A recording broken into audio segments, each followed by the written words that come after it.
जय श्री राधे कृष्ण। आप सभी का स्वागत है आपके अपने YouTube चैनल आस्था शक्ति पर। आज मैं आप सभी को सुनाने जा रही हूँ सत्यनारायण व्रत कथा, क्योंकि आज है पूर्णिमा और आप सभी सुनेंगे सत्यनारायण व्रत कथा। इससे भगवान सत्यनारायण आप सभी के सभी प्रकार के दुख और कलेशों को दूर कर देते हैं तथा सभी प्रकार के सुख और समृद्धि का आशीर्वाद प्रदान करते हैं। तो चलिए कथा आरंभ करते हैं। तो प्रेम से बोलिए भगवान सत्यनारायण की जय। जय हो विष्णु भगवान की, जय माता लक्ष्मी की और जय हो सभी देवी देवताओं की। कथा के अनुसार एक समय की बात है, नैमिषारण्य ने तीर्थ में शौनकादि 88,000 ऋषियों ने श्री सूत जी से पूछा, हे प्रभु, इस कलयुग में वेद विद्या रहित मनुष्य को भक्ति किस प्रकार मिल सकती है तथा उनका उद्धार कैसे होगा।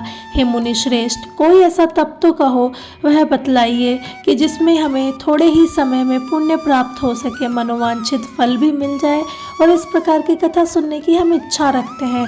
सर्वशास्त्रों के ज्ञाता श्री सूत जी बोले, हे वैष्णवों में पूज्य, आप सभी ने सभी के प्राणियों के हित की बात पूछी है, इसलिए मैं एक ऐसा श्रेष्ठ व्रत आपको बतलाऊंगा जिससे नारद जी ने लक्ष्मी नारायण जी से पूछा था और लक्ष्मीपति ने मुनि श्रेष्ठ जी से कहा था। आप सब इसे कृपया ध्यान से सुनिए। एक समय की बात है, योगीराज नारद जी ने दूसरों के हित के लिए अनेकों लोकों में घूमते हुए मृत्यु लोक में आ पहुँचे। वहाँ उन्होंने अनेक योनियों में जन्मे प्राय सभी मनुष्य को अपने कर्मों द्वारा अनेक दुखों से पीड़ित देखा। उनका दुख देखकर नारद जी सोचने लगे, ऐसा क्या यत्न किया जाए जिसके करने से निश्चय रूप से मानव के दुखों का अंत हो जाए। इसी विचार पर मगन करते हुए विष्णु लोक में गए। वहाँ वह देवों के इष्ट नारायण की स्तुति करने लगे, जिनके हाथों में शंख, चक्र, गदा और पद थे, गले में वरमाला पहने हुए थे। स्तुति करते हुए नारद जी बोले, हे भगवान, आप अत्यंत शक्ति से संपन्न है, मन तथा वाणी भी आपको नहीं पा सकती। आपका आदि मध्य तथा अंत नहीं है, निर्गुण स्वरूप सृष्टि के कारण भक्तों के दुखों को दूर करने वाले हैं, आपको मेरा नमस्कार है। नारद जी की स्तुति सुनकर भगवान विष्णु बोले, हे मुनि श्रेष्ठ, आपके मन में क्या बात है, आप किस कारण के लिए यहाँ पधारे हैं, आप उसे निसंकोच होकर हमसे कहिए। इस पर नारद मुनि जी बोले, है कि मृत्यु लोक में अनेक योनियों में जन्मे मनुष्य अनेक कर्मों द्वारा अनेक दुखों से दुखित हो रहे हैं। हे नाथ, आप मुझ पे दया रखते हुए यह बतलाइए कि मनुष्य थोड़े प्रयास से ही अपने दुखों से कैसे छुटकारा पा सकते हैं। भगवान श्री हरि बोले, हे नारद मुनि, आपने सभी मनुष्यों के हित के लिए बहुत अच्छी बात पूछी है, जिसके करने से मनुष्य मोह से छूट जाता है। वह बात मैं तुमसे कहता हूँ, उसे सुनो। स्वर्ग लोक व मृत्यु लोक दोनों में एक दुर्लभ उत्तम व्रत है जो पुण्य को देने वाला है। आज प्रेमवश होकर मैं तुमसे वही कहता हूँ। यह श्री सत्यनारायण भगवान का व्रत है। अच्छी तरह विधान पूर्वक करके मनुष्य तुरंत ही यहाँ सुख को भोग कर मरने पर मोक्ष को प्राप्त होता है। श्री हरि के वचन को सुनकर नारद जी बोले, उस व्रत का क्या फल है, उसका क्या विधान है, यह व्रत किसने किया था, इस व्रत को किस दिन करना चाहिए, सब कुछ विस्तार से हमें बताइए। नारद जी की बात सुनकर भगवान श्री हरि बोले, दुख व शोक को दूर करने वाला यह सभी स्थानों पर विजय दिलाने वाला है। मानव को भक्ति व श्रद्धा के साथ शाम को श्री सत्यनारायण की पूजा धर्मपरायण होकर ब्राह्मणों व बांधवों के साथ करनी चाहिए। भक्ति भाव से ही नैवेद्य केले का फल, घी, दूध और गेहूं का आटा सवाया ले। गेहूं के स्थान पर साठी का आटा, शक्कर तथा गुड़ लेकर वह सभी भक्षण योग्य पदार्थों को मिलाकर भगवान को भोग लगाए। ब्राह्मणों सहित बंधु बांधवों को भी भोजन कराएं। उसके बाद स्वयं भोजन करें। भजन कीर्तन के साथ भगवान की भक्ति में लीन हो जाएं। किस तरह से सत्यनारायण भगवान का यह व्रत करने पर मनुष्य सारी इच्छाएं निश्चित रूप से पूरी कर सकता है। इस कलिकाल अर्थात कलयुग में मृत्यु लोक में मोक्ष का यह सरल उपाय है। इस प्रकार से श्री सत्यनारायण व्रत कथा में पहले अध्याय की कथा पूर्ण हुई। अब सुनते हैं दूसरे अध्याय की कथा। सूत जी बोले, हे ऋषियों, जिसने पहले समय में इस व्रत को किया था, अब मैं उसका इतिहास कहता हूँ, ध्यान पूर्वक सुनो। सुंदर काशीपुरी नगरी में एक अत्यंत निर्धन ब्राह्मण रहता था। भूख प्यास से परेशान वह धरती पर घूमा करता था। ब्राह्मणों से प्रेम करने वाले भगवान ने एक दिन ब्राह्मण का वेश धारण कर उसके पास जाकर पूछा, हे विप्र, नित्य दुखी होकर तुम पृथ्वी पर क्यों घूमते हो दिन? ब्राह्मण बोला, मैं निर्धन हूँ, भिक्षा के लिए धरती पर घूमा करता हूँ। हे भगवान, यदि आप इसका कोई उपाय जानते हैं तो वह मुझे बतलाइए। वृद्ध ब्राह्मण कहते हैं, सत्यनारायण भगवान मनोवांछित फल को देने वाले हैं, इसलिए तुम उनका पूजन करो। इसके करने से मनुष्य सभी दुखों से मुक्त हो जाता है। वृद्ध ब्राह्मण बनकर आए सत्यनारायण भगवान उस निर्धन ब्राह्मण को व्रत का सारा विधान बतलाकर अंतर्धान हो गए। ब्राह्मण मन ही मन सोचने लगा कि जिस व्रत को वृद्ध ब्राह्मण करने को कह गए हैं मैं उसे जरूर करूंगा। यह निश्चय करने के बाद उसे पूरी रात नींद नहीं आई। वह सवेरे उठकर सत्यनारायण भगवान के व्रत का निश्चय कर भिक्षा मांगने के लिए चला गया। उस निर्धन ब्राह्मण को भिक्षा में बहुत सारा धन मिला, जिसे उसने बंधु बांधवों के साथ मिलकर श्री सत्यनारायण भगवान का व्रत संपन्न किया। भगवान सत्यनारायण का व्रत संपन्न करने के बाद वह निर्धन ब्राह्मण सभी दुखों से छूट गया और अनेक प्रकार की संपत्तियों से युक्त हो गया। उसी समय से यह ब्राह्मण हर मास इस व्रत को करने लगा। इस तरह से सत्यनारायण भगवान के व्रत को जो मनुष्य करेगा वह सभी प्रकार के पापों से छूटकर मोक्ष को प्राप्त हो जाएगा। सूत जी बोले, इस तरह से नारद जी से नारायण जी का कहा हुआ श्री सत्यनारायण व्रत मैंने तुमसे कहा है। हे विप्रो, अब मैं क्या कहूँ? ऋषि जी बोले कि हे मुनिवर, संसार में उस विप्र से सुनकर और किस किसने इस व्रत को किया है, हम सब इस बात को सुनना चाहते हैं। इसके लिए हमारे मन में श्रद्धा और भक्ति भाव है। श्री सूत जी बोले, हे मुनियों, जिसने इस व्रत को किया है अब वह सुनो। एक समय वही विप्र धन व ऐश्वर्य के अनुसार अपने बंधु बांधवों के साथ इस व्रत को करने को तैयार हुआ। उसी समय एक लकड़ी बेचने वाला बूढ़ा आदमी आया और लकड़ियां बाहर रखकर अंदर ब्राह्मण के घर में गया। प्यास से दुखी वह लकड़हारा उनको व्रत करते हुए देख विप्र को नमस्कार कर पूछने लगा, आप यह क्या कर रहे हैं और इसके करने से क्या फल मिलेगा? कृपा कर मुझे भी बतलाइए, मेरी सुनने की इच्छा है।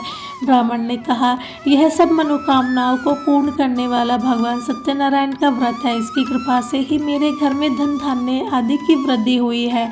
विप्र से सत्यनारायण व्रत के बारे में जानकर लकड़हारा बहुत प्रसन्न हुआ और चरणामृत लेकर वह प्रसाद खाने के बाद वह अपने घर गया।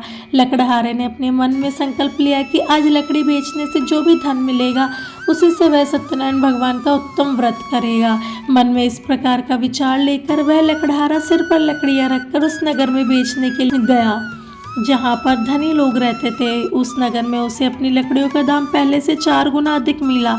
बूढ़ा लकड़हारा प्रसन्नता के साथ दाम लेकर केले, शक्कर, घी, दूध, दही और गेहूं का आटा ले और सत्यनारायण भगवान का व्रत की अन्य सामग्रियां लेकर अपने घर गया। उसने वहां बंधु बांधवों के साथ विधि विधान से सत्यनारायण भगवान का पूजन और व्रत किया। इस व्रत के प्रभाव से वह बूढ़ा लकड़हारा धन, पुत्र आदि से युक्त हुआ और संसार के समस्त सुख भोगकर अंतकाल में वैकुंठ को धाम को चला गया।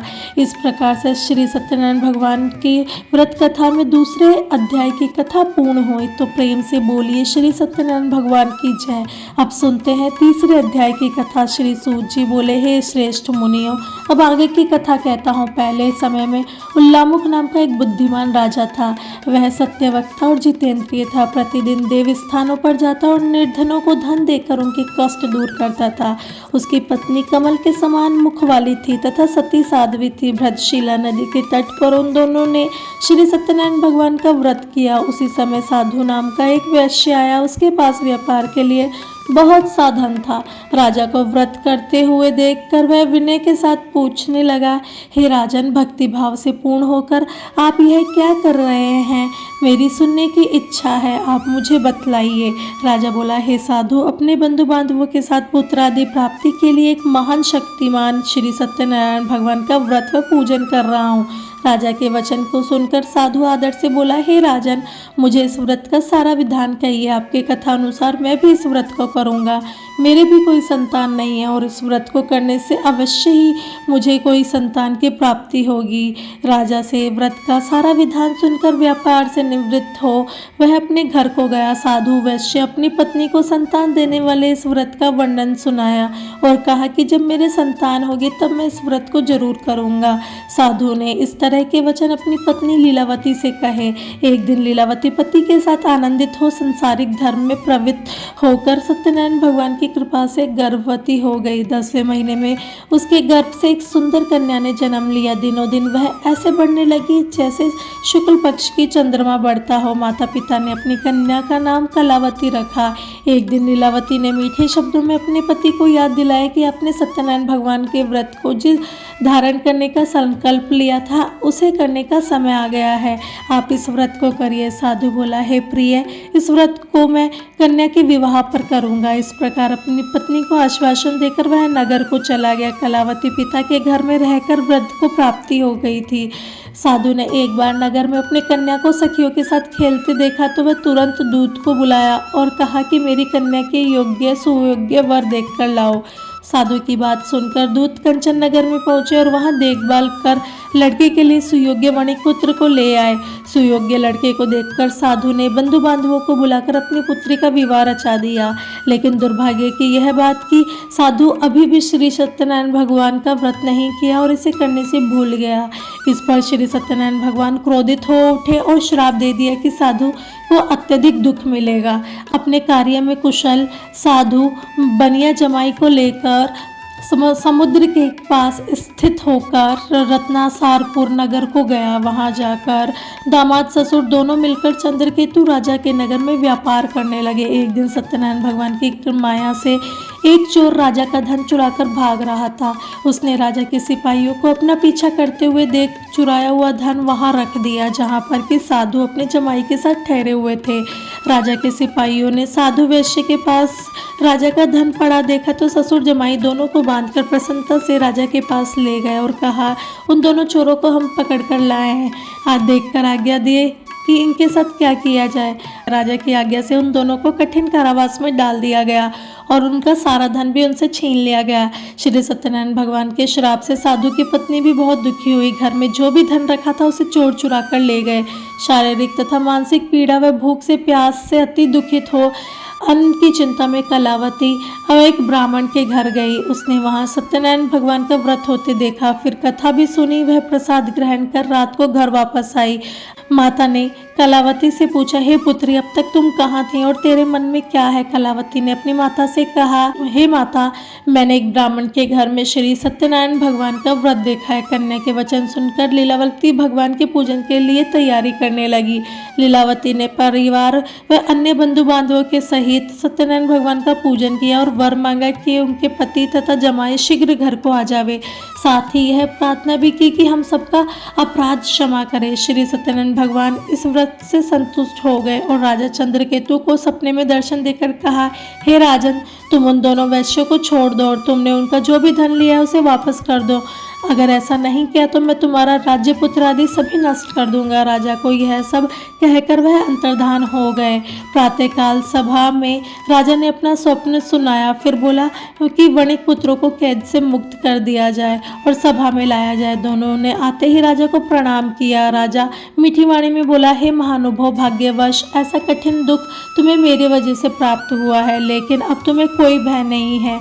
ऐसा कहकर राजा ने उन दोनों को नए वस्त्राभूषण भी पहनाए और जितना धन लिया था उससे 2 गुना धन देकर विदा किया। दोनों वैश्य अपने घर को चले आए। इस प्रकार से श्री सत्यनारायण भगवान के व्रत की कथा का 3रा अध्याय कथा पूर्ण हुई। तो प्रेम से बोलिए श्री सत्यनारायण भगवान की जय। आप सुनते हैं 4थे अध्याय की कथा। श्री सूत जी बोले, वैश्य ने मंगलाचार कर अपनी यात्रा आरंभ की और अपने नगर की ओर चल दिया। उनके थोड़ी दूर जाने पर एक दंडी वेशधारी सत्यनारायण भगवान ने उनसे पूछा, हे साधु, तेरे नाव में क्या है? अभिमानी वणिक हंसता हुआ बोला, हे दंडी, आप क्यों पूछते हो? क्या धन लेने की इच्छा है? मेरी नाव में तो बेल और पत्ते भरे हैं। वैश्य के कठोर वचन को सुनकर भगवान बोले, तुम्हारा वचन सत्य हो।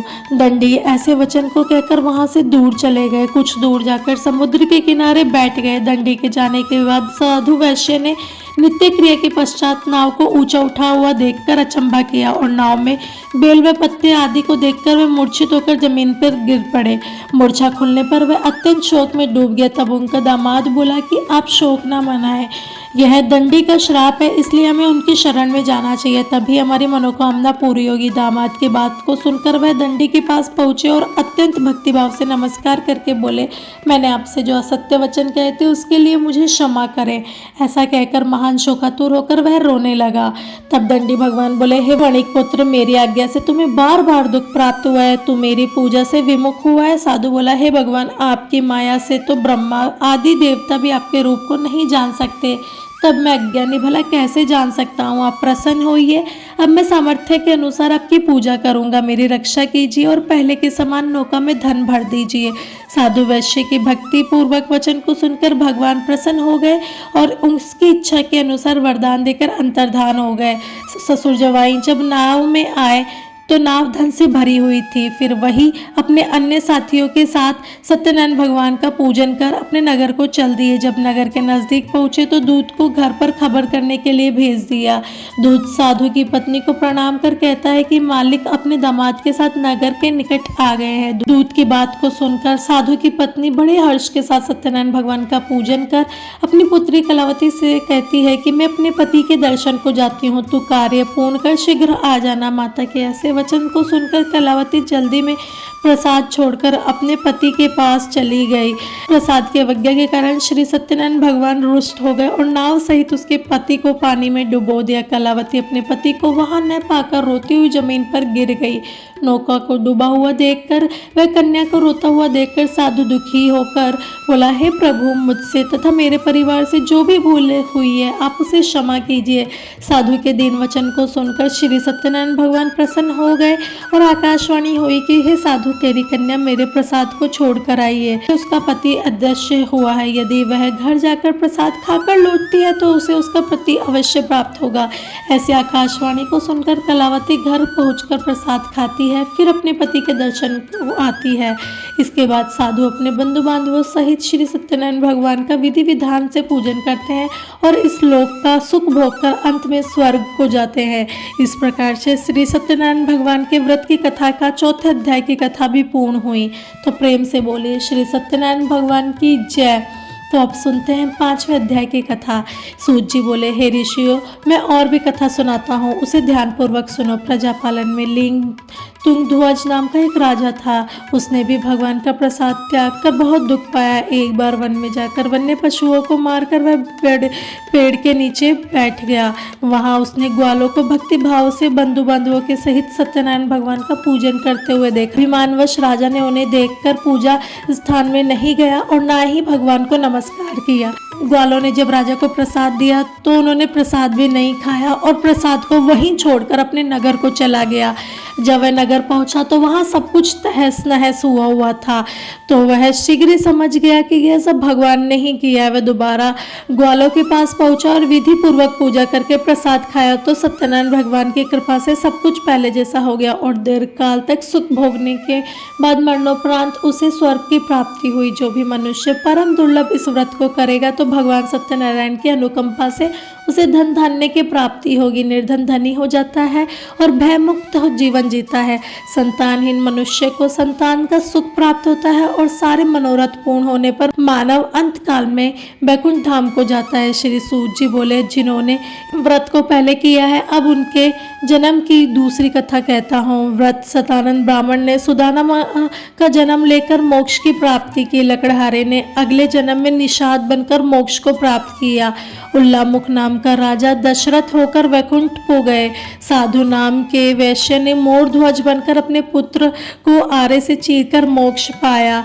महाराज तुंगध्वज ने स्वयं भू होकर भगवान में भक्ति युक्त कर्म कर मोक्ष को प्राप्त किया। इस प्रकार से श्री सत्यनारायण भगवान के व्रत कथा में 5वें अध्याय की कथा पूर्ण हुई। तो प्रेम से बोलिए भगवान श्री सत्यनारायण की जय। जय हो विष्णु भगवान की, जय हो माता लक्ष्मी की और जय हो सभी देवी देवताओं की। जो भी भक्त सच्ची श्रद्धा के साथ भगवान सत्यनारायण की पूजा करते हैं, कथा का श्रवण करते हैं और व्रत करते हैं तो भगवान श्री सत्यनारायण की कृपा कृपा से उनके सभी प्रकार के दुख और कष्ट दूर हो जाते हैं और सभी प्रकार के मनोरथ की सिद्धि होती है।